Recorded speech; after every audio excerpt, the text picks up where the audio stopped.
parents have gone into a terrible financial crisis due to my father's gambling. You're not responsible for your father's gambling addiction, and you're not responsible for rescuing your mother from it. They're grown-ass adults. I grew up in a really abusive childhood, and it was my job to make sure that my mother was happy. Who are you then if you're no longer the fixer? Who are you? I've spent my entire life being the fixer. I'll fix it. I'm going to make it right. I'm going to help you. I'm going to solve that problem. Is fixing everybody else's life making you happy?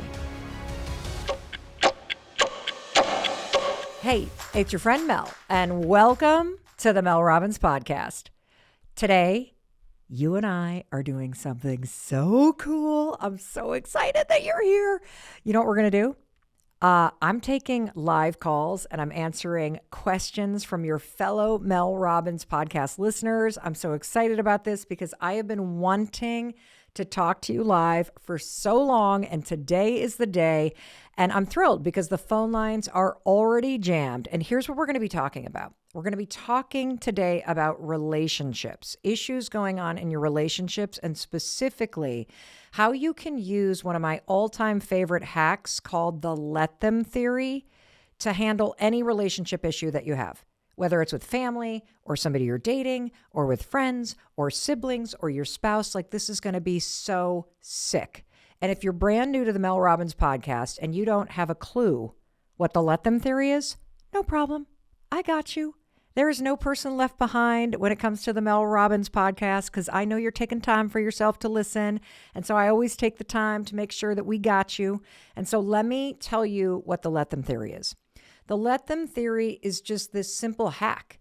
And here it is. Whenever someone is doing something that you don't like, let them.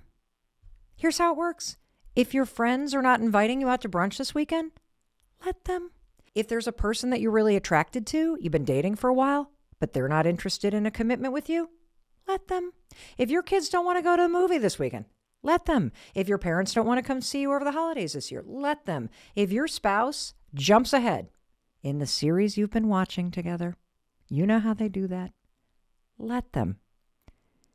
See, the next time you feel yourself getting annoyed or upset or spiraling out of control, just say these two magic words, let them. It's very straightforward. There are millions of uses for it. And here's the coolest part. It works every single time you use it. Because every single time you quietly say to yourself, let them. I don't know what it is, but there's something about that phrase. It has this just magical way of diffusing all the frustration, disappointment, all the upset that you feel. And here's the thing. You're going to learn as I take calls from listeners that the let them theory is not about letting people walk all over you or treat you like crap. That's not what this is about. It's the opposite. You will be more in control when you use it. And here's why. See, when you say let them, you stop giving your time and energy to other people and to situations that you can't control. And you know what that allows you to do? It allows you to take your time and energy back and figure out what's going to work for you. Now, I've been using the let them theory for months, and I got to level with you about something. Before the let them theory, I cannot believe how much time and energy I had been wasting allowing myself to get so frustrated by stupid things, or how much energy I was burning through trying to control other people. And trust me, you start using it, you're going to see. And I can't wait for you to experience it. It's truly insane. And I want to tell you the story about how I discovered this, particularly in case you're brand new to the Mel Robbins podcast and this is the very first time that you're hearing about this let them theory. And so I'm going to tell you quickly the moment that I discovered this thing, and I need you to brace yourself, okay? Because this is such a stupid story. But I'm going to tell it to you because it really drives home this point that you and I waste so much time and energy trying to make the world match our expectations, and it's going to stop today. And you're doing the same thing in your relationships, and that's what's causing so many problems in your relationships. And so here's the story. So it was our son Oakley's junior prom, and I was just getting all worked up about so many dumb things. I mean, from the moment we got to the party, you know, where you're supposed to take all the photos before prom, all I could think about was all of the things that I wanted to be happening that weren't happening. I just got myself so worked up. You know how this happens in life where you just think things should be going a certain way and then you get annoyed that things aren't going a certain way. And then you start to try to control things or you're judgy about things. Well, that was me. So we walk into this pre-prom photo party. Holy cow, this is like a tongue twister. We walk into this party, right? And I'm like, why doesn't his date want a corsage? Why didn't all the parents dress up for this party? Why are the kids driving to the prom and not taking a bus to the prom? Why is it raining out right now? Why didn't our son bring an umbrella? And get ready for the really, really big thing that got me all like, twisted up into a knot. Why are these kids going to a taco stand and not going to a fancy restaurant for dinner before prom? And that's when my daughter, Kendall, reached over and ever so gently grabbed my arm and said, Mom, it's Oakley's prom, not yours. If they want to go eat tacos in the pouring rain before prom, let them. And when she said, let them, I don't know what happened. It's as if she clobbered me with a magic wand. Let them. Let them get soaked. Let them eat tacos. And as I said those two words, let them, it was wild. I felt the frustration leave my body. And here's the other thing I felt, and this is really important. I felt my focus shift. It shifted from controlling my son and from having an opinion about everything that was going on around me. And all of a sudden, I shifted back to myself. I mean, let them eat tacos. Who cares? Let them get soaked. Who cares? Mel, why not think about what you're going to have for dinner instead of getting all worked up about what they are? And here's what's crazy about this. Once I learned these two words, let them, I started repeating let them every day in almost every situation to unhook myself. And the more I used the phrase to just let my emotions rise and fall in a stressful situation, the more I realized that, you know what, the things going on outside of me, they don't have to make their way inside of me. And so here's the gist of the let them theory. You ready? The more you try to control something, the more out of control you feel. It's true. And the only way to feel in control in life is to focus on where your time and energy is going, to focus on you. I mean, this morning, the folks that pick up the garbage, they didn't come to our house, right? Let them. I mean, I don't need to take it personally, like they broke up with me or ghosted me or, they're so disrespectful. Let them forget to pick up garbage at our house. And now, this is where the magic comes in. Now that I'm not taking it personally, I'm not offended, I can handle it effectively. Right? I'm not going to handle it emotionally. I'm going to handle it effectively. Let them forget and let me pick up the phone and call them and say, hey guys, seems like you forgot. Could you swing by? And then I'm going to let them respond. See how easy this is? See how magical this is? You get what you want and you don't get emotional. Bada bing, bada boom. And that brings me to our amazing conversation today. Because ever since sharing the let them theory with you a few months ago, I have been under just a tidal wave of questions and comments about the let them theory. So today, you and I are going to answer them.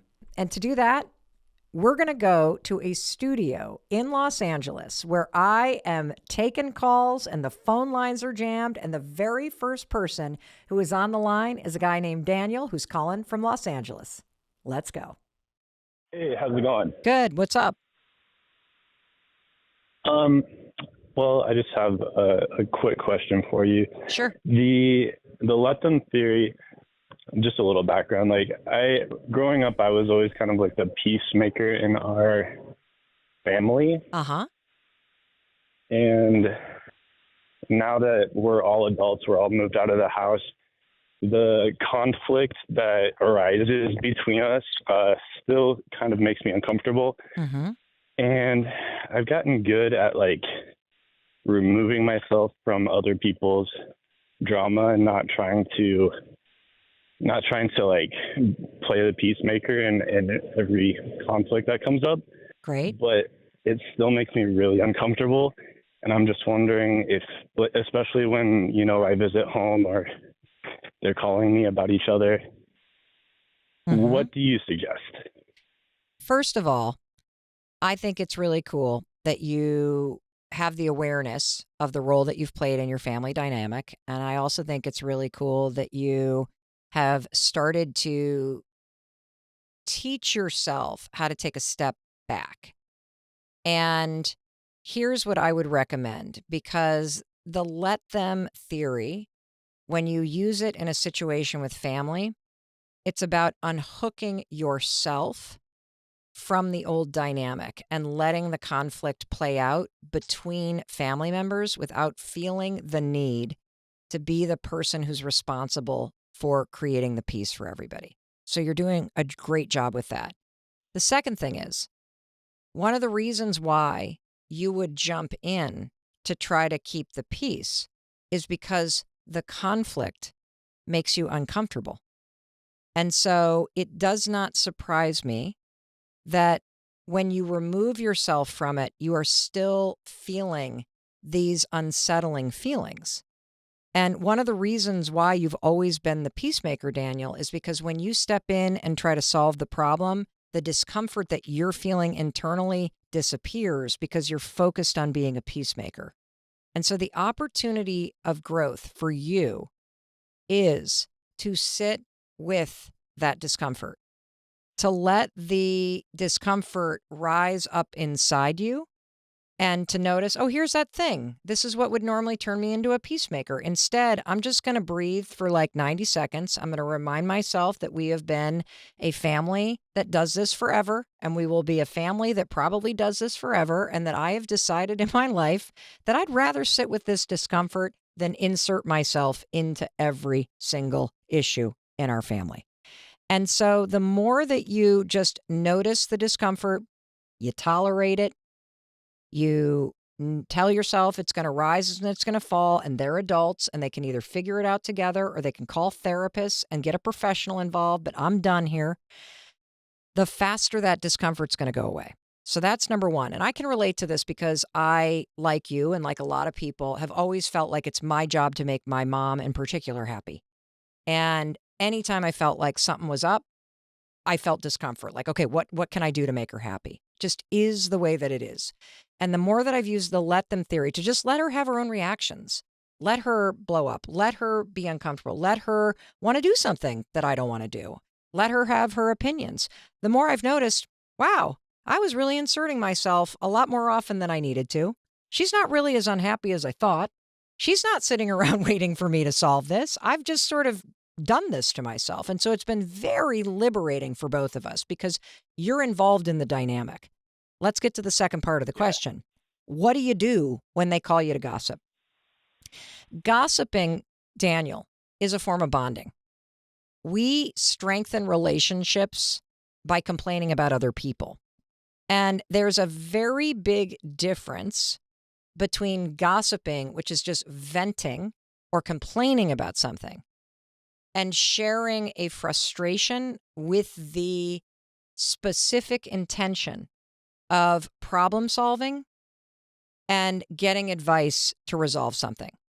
And so what I think you should do is consider training everybody that you are available for problem solving, but you're not available for venting and gossiping about mom or dad or about the brother or the sister, because that's what creates a toxic dynamic in a family. And so the next time somebody calls you, you can say, that sounds awful.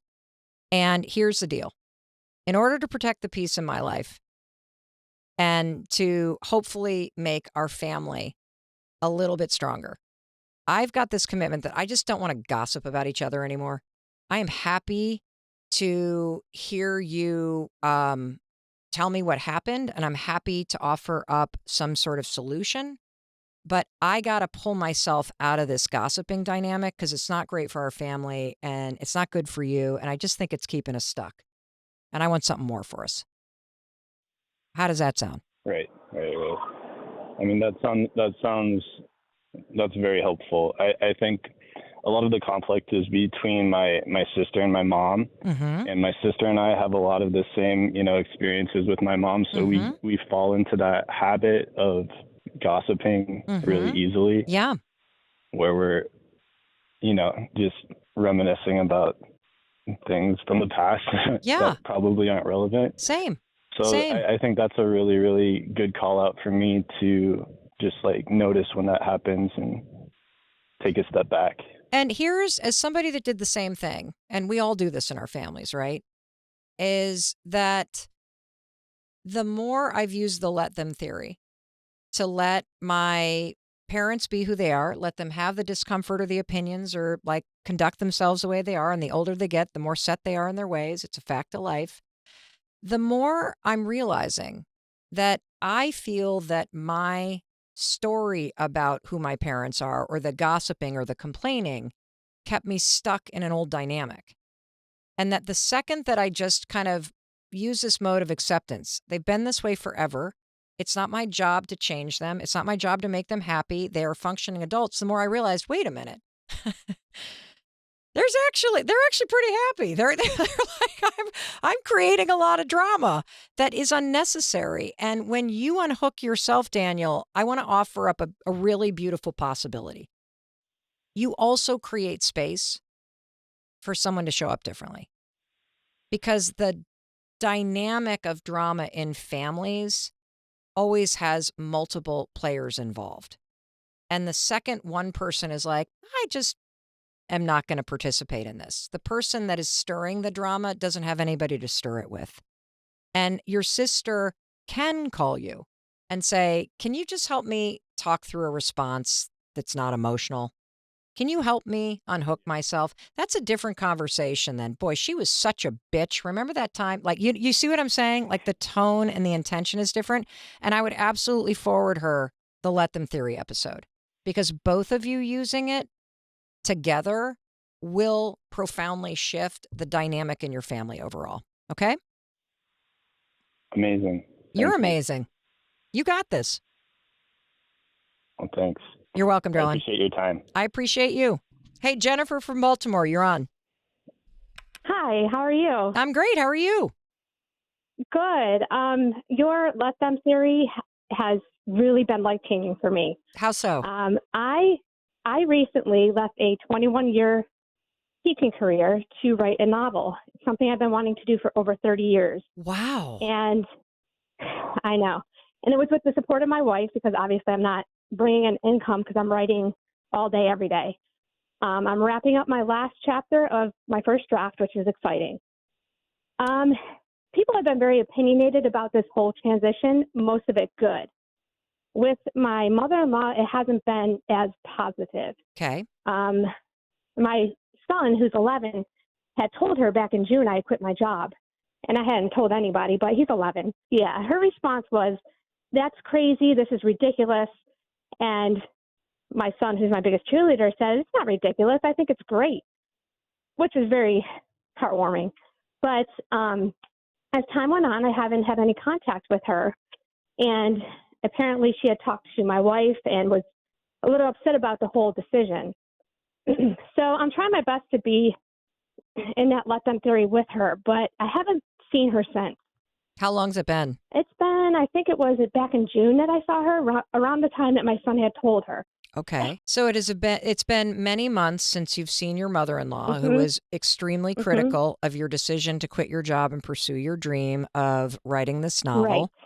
And is that a long time for you not to see your mother-in-law? It is. I mean, they live only an hour away. We usually see them every few weeks. She hasn't come to any of my son's baseball games. I don't know if she's avoiding us. I'm not really sure why that is happening. Okay. But my fear is a lot of time, because of her opinions, I kind of shut down around her. But at the same time, I don't think this is right that she's expressing these opinions, especially to my child, and just letting her do this. I don't know if I could live with that. Well, what is it about her opinion that really bothers you? I guess it's because sometimes she will gossip about other people to me. So I fear that she's gossiping about me to others, but I shouldn't really be concerned about that. What about her gossiping about you to other people bothers you? I'm not sure. I guess I don't want people formulating an opinion about me without getting to know who I am. I've been fortunate enough that other family members have not done that and they've gotten to know me. I don't feel like she has gotten to know me very well. Okay. So, Jennifer, a couple things. Everybody has an opinion about you, whether they know you or not, right? Like everybody forms an opinion. It's just a fact of life. And the real opportunity for you is to unhook yourself from that concern. And the let them theory is so important for you because your mother-in-law's opinion about your career is irrelevant to you. And I could come up with a couple really positive interpretations to her outburst to your son. One of the positive interpretations is that she cares deeply about you all. She has a deep fear about financial issues, and she's just worried. And she does not know how to process her worry, which is stemming from concern and love and all the beautiful things. It's not an indictment that you're dumb or that you're not going to be successful. It's her like fear and her like, coming out, which means it's not about you at all. And the second thing that I want you to consider, and this is a totally different interpretation because you're in your story that there's something wrong with her having a negative opinion. And the fact is, she just has an opinion that rubs you wrong. She blurted out this opinion to your 11-year-old. And the coolest part of the story is your 11-year-old was like, well, you know what? I think it's cool, which shows you're a fucking amazing mom. Okay, let's just get that straight. And Thank you. and that your son has his own opinions and isn't swayed by what his grandmother thinks and is able to express them, which is a beautiful thing. And then the other piece that I will tell you is, what if what this is triggering is a deep dream that your mother-in-law had for her own life, and she never had the courage to go for it. And when she hears somebody that she knows and loves has suddenly quit a job, which for that generation meant stability, it's what you did, it's kind of what everybody expected of you. You have done something that for her was unthinkable. You have put yourself first. You have put yourself out there as an artist. You're in a marriage where your spouse supports you doing that. Like, that might actually have been something she could never experience. And so you having this in your life is stirring something up in her. Now, saying all that doesn't justify or excuse the fact that she was opinionated about it. It just gives you a completely different interpretation of why people react, especially the people who are closest to us, when we go for something that we really care about. And the reason why is when she hears that you're doing something amazing, you have quit your job, you have the support of your spouse and your son, you are pursuing this manuscript, you're going for it, it makes people look in the mirror and go, well, what am I doing? And so you have no idea what got stirred up other than fear and angst and something else. And being of that generation, she has almost zero tolerance for that kind of emotional turmoil inside her. So she pukes it at her grandson. That sounds like a typical grandmother to me. And if she's gossiping about you, Jennifer, who cares? Like, why do you care? Yeah, you're right. And look, it hurts. You want the mother-in-law or the mom who is always supportive and always talking amazing things about you and has your back. Like, we all deserve that. And most of us don't have that because most people are not capable of that because they haven't figured out how to sit with emotions that are uncomfortable. And so we gossip and we snap at people and we say things that we don't mean to say. And then when you sit with that, then just like you, she's nervous to see you. Right. And so here's what the let them theory also does. You got to unhook from your mother-in-law. You are now an artist and a novelist who is observing the stories of life and telling stories. And there is something inside this dynamic with her that if you create the space where she can have her reaction and you can have yours, and both are true, then you have this space to be able to then do the most powerful part of the let them theory. You let her be, but then what do you need to let her know? Do you need to let her know that it hurt your feelings? Do you need to let her know that you would love to feel supported in what you're doing? Do you need to let her know your boundaries? Or do you need to just realize that the thing that's actually bothering you is that she hasn't been supportive, period, or that it's been tense, period? Like it might kind of excavate something deeper. Right. What do you think it is? And it might be deeper because I don't really feel like we've gotten, I mean, it's been 20 years, and I don't think we've really gotten to know each other very well. We just kind of spend time around each other. Ooh, a lot of us can relate to that. Spending time. Is there something that your spouse is doing or not doing that would help with the situation? Or is this just one of those situations where you need to let her be her and she doesn't have the capacity to show up differently? And you need to let yourself. Are you talking about my spouse? No, I'm talking about your mother-in-law. I mean, my spouse is very into the let them theory, and she's always been like that with her parents. They're going to be the way they are, and she just lets them be. Yeah. And I'm not the type of person that likes to stir up emotions, especially when it's not my mom. It's my spouse's mom, and I don't want to like cause any friction. Well, so I'm very quiet about everything. So are you not yourself? No, I don't think I am myself around her. Well, that's why you are just around her.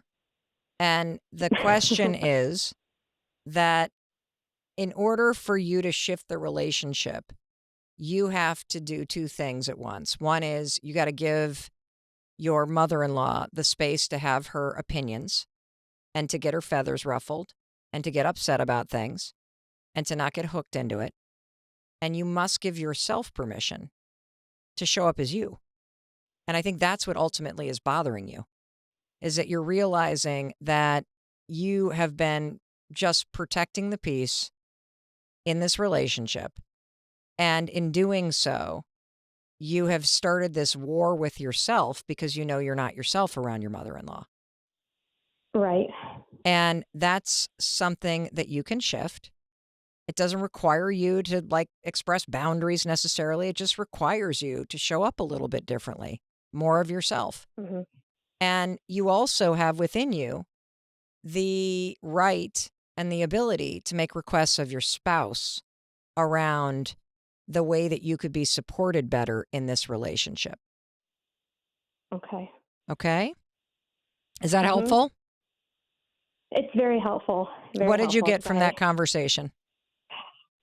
That I just need to open up more and be myself and not just quiet myself in situations that might be a little uncomfortable and just show up as me. Yeah. And then when I don't feel supported, express that I don't feel supported. Exactly. That's it. And then let them support you or not. That's all there is to do. You are responsible for expressing your needs, for expressing your feelings, for showing up as yourself, and for doing what you need to do to create a better life for yourself. That's what you're responsible for.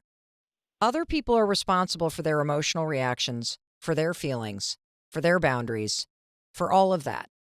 You don't need to manage that anymore. You just need to focus on being yourself. Fabulous. And I can't wait to read your novel. Good job. I love you too. Thank you. You're welcome. All right, let's go. Is it Aaron from New York City? Yes. Hi. Hi there. You're so amazing. I absolutely adore you. I love you too. I just want to say thank you. Thank you so much for all of the wisdom you share every day. And I love that you're sharing the let them theory with us. And I'm going to ask you this question, and maybe it's a little bit of like a mirror side of that, but you're just so brilliant. I'm going to go for it. Go for it. You know, let people just sort of be who they're going to be, and you be you. And I grew up in a really abusive childhood, and it was my job to make sure that my mother was happy, my job to take care of her. So here I am in my late adulthood. I just survived horrible cancer, and I have a new lease on life, and I'm thinking, what would my life look like if I let me? If I stopped feeling like the only way to get love or to be loved or to be treasured or to be valued is to take care of people, to be on the phone at 1 o'clock in the morning, to answer all their questions, to be the problem solver. And, you know, how do I just let people and myself deal with the fact that I'd rather focus on myself right now and give back to myself? How do I let me while I let them? You just... Will I ever have a friend again? Listen, you just actually got the full secret of the let them theory. The let them theory is not about other people. It's about you. It's about how you have poured all your energy, your concern, your time, your brain power into other people. And when you highlight how often you are managing other people's reactions, managing other people's happiness, tiptoeing around the topics, shrinking yourself, bending yourself over backwards to help other people, staying silent, not asking for what you need, showing up when you don't feel like it, doing things out of guilt. When you start to use the let them theory to highlight how often you are resisting the reality of the situation, what happens is miraculous. The more that you let someone be unhappy, the more that you let somebody find support in other places, the more you let somebody throw their tantrums because you're not going to buy them a cell phone, or you're not able to drive them to the airport, or you can't solve all their problems, the more you realize how much time you actually have and how much energy you have that you could be directing back at yourself. And so you just figured out the big secret about the let them theory. The let them theory is when you unhook from other people, the need for other people to be pleased with you, the need for other people to be happy first. And when you start to go, oh, well, I could let them be. I could let them be upset. I could let them figure it out. I could let them know how I'm feeling. But then it's on me. Let me be responsible for my happiness. Let me be responsible for my needs. Let me be responsible for saying no, or saying I'm done, or saying this doesn't work. And then how the let them theory will work with your mom or whoever is now getting the actual new you is they're going to tantrum. They're used to you being there. They're going to throw the guilt at you. Let them. Let them. It's not going to work on you anymore. It's worked for years. And so expect them to throw it at you. Let them deal with themselves. And, you know, I've also said, and I'll say again, that this does have exceptions. We don't let our friends just get behind the wheel of a car after they've been drinking. We don't just let somebody sit in suicidal ideation. We pick them up and take them to the emergency room. We don't just let people, discriminate against others or do something really dangerous. You offer support. You make recommendations. You express your boundaries, and then again, you got to let them again. And so expect your mom to tantrum because she has, through emotional manipulation, turned you into her human blankie, and you're not doing it anymore. Congratulations. Yeah. I mean, the flip side of let them is exactly what you said, to stop. The challenge is also, who are you then if you're no longer the fixer? You and tell what's me. your value? Who are you? That's something I'm going to have to sit with because I've spent my entire life being the fixer. I'll fix it. I'm going to make it right. I'm going to help you. I'm going to solve that problem. And the thought of not doing that is not only what other people's reactions will be, but then now who am I? What's my value? What's my worth? Is fixing everybody else's life making you happy? It makes me feel that I matter and that I'm needed.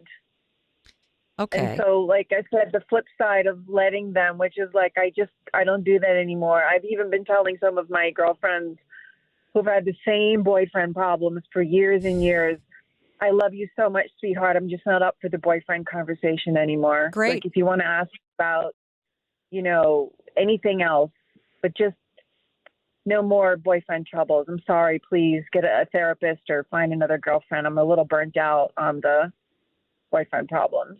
I love that. I've started to set boundaries. And, two of them have said, okay. Mm-hmm. And it feels kind of good. Mm-hmm. Because you want to know why? Scary, will they still love me and call me over for Christmas dinner if I'm not the person who's the on-call therapist? Well, hold on a second. I might wind up pretty lonely for a while. Hold on a second. Here's the thing I want you to understand. That number one, being a really good friend means you're willing to tell your friend the truth. Being a really shitty friend is when you listen to it and then silently complain to yourself about it. And so you just did them a huge favor because there's probably nobody else in their life that is willing to tell the truth, which is you have been stuck in this cycle forever. And I have been a part of this cycle because I've listened to it. I've offered advice. I have offered suggestions. I have expressed my concern. And now I have to tell you, I am no longer available for the conversation. And what you just did is you told the truth, which is what you're responsible for. And now you're going to let them sit with it, which is one of the greatest gifts that you could do when somebody is stuck in a pattern that is self-destructive, which they are. And if telling them the truth because you love them and you're concerned about them and because you also love yourself and need to protect your peace, if telling them the truth is what makes them not invite you to the holiday dinners, then you weren't really friends anyway, because that's not what a real friend would do. And yeah, there will be some space where maybe some friendships start to fade. But what happens if you're willing to believe in it is that you're creating space for people that can have more reciprocity in terms of how you want to live your life and what you want to feel to show up. And what you may find, if these have been friends for a very long time, is that that conversation is actually the catalyst that starts to shift something. And if it means you don't get invited for holiday dinner, that's a really small price to pay for changing somebody's life. And, the other thing I want to leave you with, because I really relate to who am I if I am not just fixing everybody's problems? It is possible to be a fixer and not lose yourself. It is possible to be somebody that helps everybody else without losing who you are in the process. And it is possible to support people in your life and be loving and be there for people and not take on responsibility for all of it. You have just discovered the full secret, which is when you realize you're not responsible for other people's happiness, you are not responsible for other people's boundaries, you're not responsible for managing other people's tantrums, you're responsible for your truth, you're responsible for your needs, you're responsible for expressing yourself, you're responsible for telling people how you feel. That's it. You're responsible for creating what you want. And when you start to accept that responsibility and act accordingly, you will be able to help other people because you're choosing to consciously instead of doing it reflexively because you think that's what you need to be doing to feel wanted and needed in life. I'm so excited for you. I'm so excited for you. Let's go to Liz in New Jersey. Liz, you're on with Mel Robbins. Hi, Mel. Great to talk to you, too. I'm a big fan.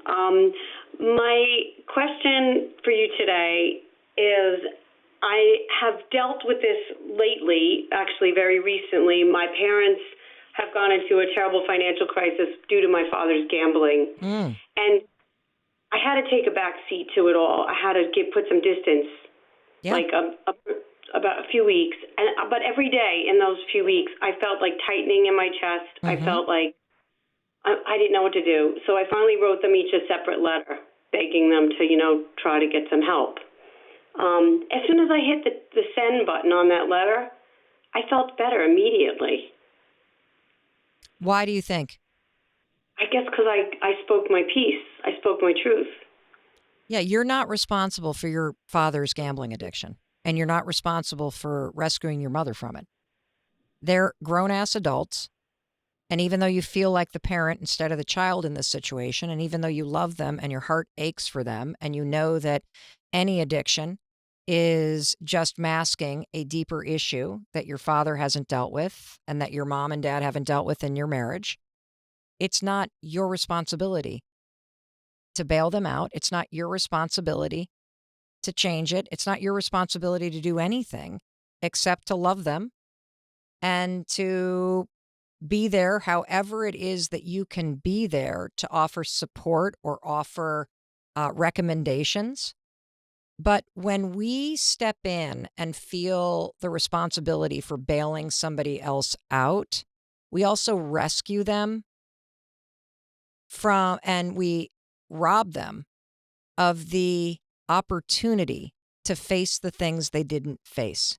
That's why your father has a gambling addiction, because he has some sort of trauma or some sort of deeper issue that he is avoiding by the rush of gambling. And you not running in and making this your problem to solve might just be the thing that has your dad face what he has not been able to face to this point. And so I'm really proud of you. And I'm not surprised that you felt better sending them a letter and letting them be in the mess that they've created and letting you be with the truth that you feel. And, the truth is you're there to support them, right? You're going to be there to pick up the call or to guide them in the right direction or help them with a Google search. But you're not there to fix this. And that's a beautiful, beautiful distinction. Let's go to Mimi in Canada. Mimi, thank you so much for holding so long. Hi, this is Nini here. Hi. I started listening to you, everything that you had to say, and it has really changed my life. And, this let them theory has helped me so much. I was in a very dark place. It was very uncomfortable. But now I see that the other person sees that it's not affecting me. So they're going up a notch every time to try to get a reaction out of me. Mm-hmm. So how long do you let them? So How? I know it's not affecting me, but then if you're living with that person 24/7 and they have to use your special needs child, try to manipulate you because they don't want to see you succeed. mm-hmm. And, now I've also put my foot down. I was like, you know what? I don't care. I'm not going to let anything affect me. But then if somebody's 24/7 drilling that to your mind in the background, the background noise, Yeah. it does have an effect. So can I ask you a how question? long do you let them? Let me ask you a question. Yeah. So is this a family member or a spouse or who is this? spouse, we've been like separated, but because I'm not yet financially stable, so Yep. we're sharing the same house. Okay. But that's where the abuse is. And last year I hit my all-time low. I started getting my life together, my body together, my mind together, and now I just launched my business last week, and I'm so proud of myself. But that makes the other person uncomfortable. Of course. And they want to break me Mimi. because they Mimi. want to have me and torture me. Mimi, where Yeah. else can you live? Nowhere. This is all I have yet. I No love other the option. yet. I love the yet. Wait, are you telling me you have no friends? You don't have family in Canada that you can live with? I don't want to. Okay, so hold on. Yeah. Hold on. When I said, who else do you have? You said nothing. This is it. And so I need to be very clear with you that you are choosing to stay in a living situation where somebody is beating you down. And when you answered, I have family, but I don't want to live there. You need to own the choice. And so if you're going to own the choice that you're going to live in the same physical household with the person you're divorcing who is beating you down every day, you need to own it loud and proud. You need to start saying, I could go live with my parents, but I don't want to, and I'm not going to. And I know when I walk in that door, that jerk is going to say something really mean to me because he's hurt and he's immature and he doesn't know else to do it. And I'm just going to let him say it and I'm going to ignore him. And I'm going to go into my room and I'm going to shut the door. And at some point, he might start yelling and I'm going to let him. But I need you to understand that that's screwed up, that you are staying in a situation where you're with somebody who is beating you down. I would rather see you and your special needs child move out, move in with your family, get into a situation where that is not your day-to-day reality. Because the fact is, while you're in the same apartment going through a divorce, if he has already started acting out, it's just going to escalate. This doesn't get better. And so, please, I want you to consider there are other options, and you moving out might just be what changes the dynamic. Okay. What do you think? I was just waiting till I'm financially stable because family accepting a special needs child, people change. I have lived the reality. I know it sounds good to have a supporting family, but there's only so much others can do, and you don't want to be a burden on them. That's why I'm like every day working. Hold as on. hard You're and not fast a as I burden. can. You are not a burden if you go to your family and say, can I move home for 6 months while I save some money and get my own place? That's not you being a burden. That is you as an adult asking for help in a situation where you need help. And they're either going to say yes or no. But even so, in asking, you are signaling to yourself, I'm not stuck here. I can create other options for myself. Heck, there might even be another woman that lives near you that's looking for a roommate, that has a special needs son, that's trying to get a divorce. Like, you don't know because you're not asking. And so I want you to continue to use the let them theory to not get hooked by your ex, who is going to continue to escalate because that's how he has always controlled you in the past. He can't control you anymore, which means he's getting more pissed off. That's exactly what you should expect. And now let me. Meaning, let me find another option here. Let me use my brain and get myself out of this stupid situation. Let me find a temporary living situation that's a little bit better while I get on my feet. Let me ask for help. Let me start problem solving. Let me take responsibility for putting myself and my special needs son in a better place. And stop telling yourself the story that it can't happen. I so believe in you. I'm proud of you based on everything that you have done in the last year to pull yourself out of that dark place and get yourself moving again and get this business launched. There is no doubt in my mind you have within you the ability to make this better too, and you will. Eva, welcome. You're on the Mel Robbins podcast. Hi, Mel. I'm just excited to talk to you. I want to know if you can give me tips or advice on how I can get my husband on board with the theory. I think it would help him not have hang-ups about what other people do or really think. I think sometimes he overthinks like, people don't invite me to lunch or, my coworkers or family, he feels excluded. I'm trying to figure out how to get him involved or adopt this theory for himself. Yeah, it's a great question because the example that you used with your husband is one we can all relate to. You see other people going out, you're not invited, and then you start to spiral and it become more painful because you start to tell yourself, nobody likes me and I must have done something wrong and these people are jerks. And so it just builds and builds and builds. And the thing is that the let them theory works because of a fundamental fact about relationships. And that fundamental fact is you can't force anyone else to change or to do something. You can try. You can try with manipulation, with pushing, with pleading, with trying to be inspiring. But at the end of the day, somebody only does something because they want to do something.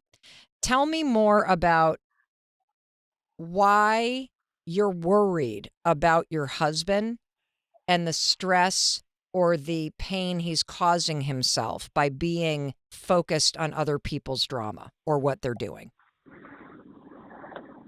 I just feel like sometimes I just feel like he's overthinking it, and I tell him, like, I think you're thinking about it more than what you're thinking about them more than they are thinking about you or why you're not included. Yeah. Well, tell me more though about it's a conversation. It's so it's stirring up his insecurity. Exactly. I listen and I'm okay with listening, but I just feel like we're not doing anything different. Like it's always the same thing or pattern with either colleagues or family members. That's always, I've noticed that's a theme with him, like that conversation comes up. Sometimes when we're just talking and then it'll pop up. Well, this is very relatable because whether you're dealing with a husband who gets himself all worked up about what family's doing or work colleagues are doing or friends are doing, or you're dealing with a child who feels left out at school, or you're dealing with a friend who feels, like somebody just broke up with them and it's never going to work out for them, the stories that you tell yourself are way more painful than the actual thing that's happening.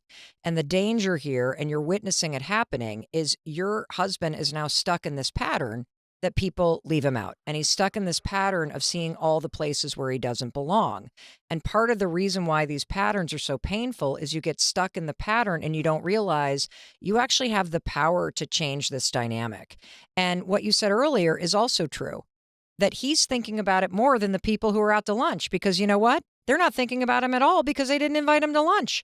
And so the fact that your husband is wasting time and causing himself pain by constantly focusing on all the places where he hasn't been invited, or the fact that his, siblings are getting together and they didn't ask him and all this stuff, it just creates internal agita. And so here's how you get someone else to consider something, because you can't force him. Like, you can't tie him down to the bed and put earphones on him and force him to listen to Mel Robbins. Even if you did that, he wouldn't absorb it, so it's not going to work. But you could say to him, I'm concerned about you. I'm concerned about you because I'm seeing this pattern where you're focused on all of the people and the places where you're not invited or you're not seen or you're not respected. And it's becoming a pattern. And I don't want this for you. You're a much more powerful person. You deserve more in your life. And I just listened to this podcast with this woman that has 10 million followers. And I think you'd get a lot out of this chick. And I think this thing that she talks about called the let them theory, I think it might help you find your power and not get so pissed off about this petty, stupid stuff. And if you appeal to his greater self, and if you appeal to the fact that you want more for him, that might inspire him to see more for himself and to listen to the episode. That's how I would do it. And I would appeal to the pain he's feeling and the fact that you want more for him and that you realize you can't fix this for him. This is something he has to do for himself. But here's what you're going to do. You're going to send him this podcast from this cool chick that will really make him think about this. And second, the next time he talks about this again, you're just going to say, let them, as a cue. And it's going to get really annoying because you're not going to engage in the conversation anymore. You're done with the conversation because the conversation's not changing anything. And so you're not going to engage with it with him. And that's what you're going to do because that's what you can control. And this is how the let them theory works. You are going to let your husband get upset about what his siblings are doing. You are going to say, let them to him after you've already provided the support of the podcast episode. And then you're going to let your husband be mad that you said let them. And then you're going to let him continue to bitch about what's going on because only your husband can fix this. And what I want to applaud you for is that you care so much about him, that you want this because you can see how much pain it's causing him. And the fact is, if we all stopped complaining about what's not working or what other people are doing or not doing or including us in or not, if we stopped doing that, we would find a lot of free time to make plans with people that we want to hang out with. And that's what's also available here. So I want to thank you for asking that question because it is so relatable. I wish you and your husband the best of luck. Thank you for shoving that episode at him and seeing if he'll take a listen to it. And you not participating anymore and letting him sit in his misery, that's going to intensify the fire and might actually motivate him to do something about it. Thanks for calling. All righty, everybody. That's all we got time for today. I want to remind you that if you're looking for the original Let Them Theory episode where I explain it in detail, I give you multiple examples of how to start using it. I talk about the 3 really important exceptions for when it doesn't apply. That episode is linked in all the show notes. You can find our show notes, melrobbins.com/podcast for this episode. And look, the thing that's so cool about the Let Them Theory is that when you realize that the art of letting other people being themselves is the pathway to you actually being responsible for your own life and being fully yourself, that's what the magic's all about. And that's why everybody's talking about this thing and using it. And so thank you, thank you, thank you. Oh, and one more thing before I forget. I know you're going to ask me, how do I get on this? What do I do? How are you doing? Just go to the newsletter. We are figuring out this live call format situation thing. We're doing it different every single time. But the one thing I can tell you is if you're on our newsletter list, melrobbins.com/newsletter, we have a link in every newsletter on the information for how to call in and talk to me live. Alrighty? And in case nobody else tells you, I want to be sure to tell you that I love you, I believe in you, and I believe in your ability to just let them be, let them know, and then let yourself do whatever it is that you need to do for yourself.